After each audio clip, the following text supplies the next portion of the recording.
Hey guys, I'm back with another painting update. Unfortunately, I was so focused on the event that happened over the weekend and just some personal stuff. And of course, I was painting my dungeon tiles. So for now, I have a very short painting update. Hopefully by the end of the week, I have a lot more painted. But I am excited to share these few models with you. So up first, I'm happy to share with you guys one of the night horror citadel miniatures. It is Quasimodo, also known as a Hunchback, and the model, I haven't seen many people paint it. I believe on Lost Minis and Stuff of Legends, you'll always find all the miniatures, but besides those two sources, I didn't even know this model existed until I stumbled upon it and I pounced upon it because such a unique little model. So let's zoom in and look at some of the details. So I just love the facial features. You can see the little blade he has coming from his little hand, and the little tissue he's holding. And I just like how simple the model is. You can tell they focused a lot more on the cloth textures, or not the lack of texture, but more focusing on the material. I'm really happy with the color combination. Nothing earth-shattering, pretty straightforward. Only thing was, instead of pure black hair, I ended up adding a bit more blue to it, just to break up the color and add some more visual interest.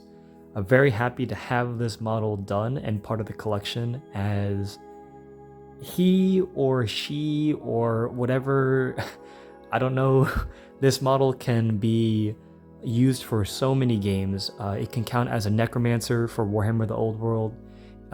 It can count as an assassin in games of Otherworld miniatures. From Strange Aeons, this model can count as just a Wicked Man. So much potential for such a simple sculpt. Up next will be the Measel. So this Measel is from the Citadel Advanced Dungeons and Dragon range, and what a amazing model that took a while to get. This model came in with all the other Gremlins. So there was the Measel, the Mites, and the Synyads. And this Measel model, I think, only had 2 to 4 other variations. I do have one more I need to paint up. They are hard to come by, but if you are lucky to get one or find one at a very reasonable price, I encourage you to pick it up. Such a fun little model. So let's look around a little bit. A lot of fun detail. So the arms have a little bit of hair growing out of them, and I just like the goofy nature of the sculpt. Yeah, painting the eyes took a little bit more effort than normal, just because it felt tinier than most other Citadel sculpts, and such a nice looking model with some nice detail. I did paint the model incorrectly. According to D&D lore, the Measels do have a blue-gray skin tone. I misread. It's supposed to be spots of red, hence the name the Measels, but I thought it meant hair, so I painted the hair and any fur the creature had. And I'm gonna stay with it just because I think it adds that Oldhammer charm to the model. And I just love the pose, pretty menacing for such a small little gremlin. Up next will be the Mites. On to the other Gremlins. I misspoke. These are not the Mites. These are the Zarts. I'm gonna put it below. I have no idea how to pronounce it. I did base their color off of the few pieces of artworks I found on Google. They usually had these orange yellow eyes with a beautiful rich blue tone, so I really wanted to focus on that. I did end up painting their fatigues and the boots just in a more earthy tone. So these are 2 of the sculpts. I believe there were 7 total, and I again like the simplicity of the models. And they just have a lot of unique skin folds and textures that make the model pretty endearing. I really had fun painting them.